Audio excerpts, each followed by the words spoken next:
Hi, my name is Sean Gorski, and I'm a production manager in New York City. I've had the good fortune of working at Cherry Lane for a number of years, and over the past few months, one of the bright spots has been having the time to do some infrastructure upgrades that we otherwise wouldn't have had time to do in an ordinary season. Working at Cherry Lane is such a privilege because it's not only is it a beautiful space in a beautiful corner of town, but it has such a pedigree in the off-Broadway community, being the oldest off-Broadway playhouse in existence.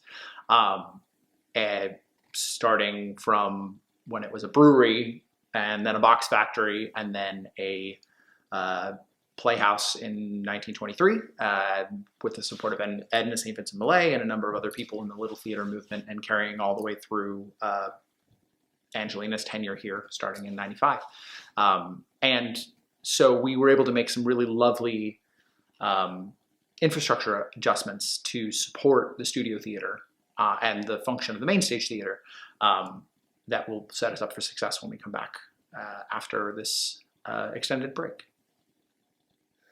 We've been able to upgrade our dressing room spaces, upgrade our technical spaces, do some much needed sound attenuation between the two spaces, and really just spruce it up and make it as nice as it can be, so we're as ready as we can be when we're ready to come back. So part of our retrofit of the space was replacing the temporary structures with something that's a little more purpose-built.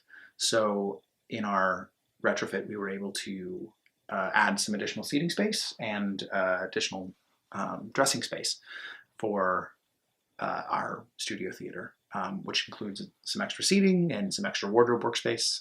And we also were able to excavate a few of the windows that look out into the courtyards that give us a little natural light during the day if we want to do that.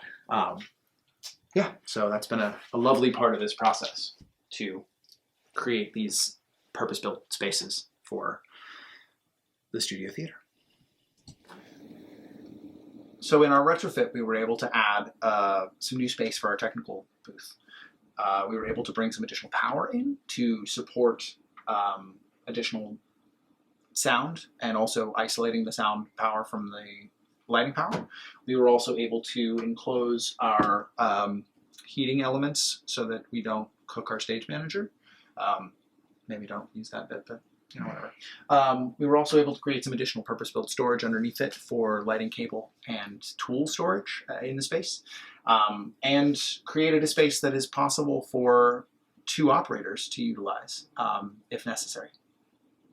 So in this space, which is our studio theater, we were retrofitting to have a 3/4 thrust setup. So we laid a new floor. Brian Dewey and his team laid a new floor with leveling concrete and a new subfloor and hardboard surface. We also did a sound attenuation treatment to the brick wall that adjoins the main stage theater and the studio theater, so that we can have a better sound isolation between the two spaces. So yeah, we've been able to make some really wonderful upgrades thanks to your help.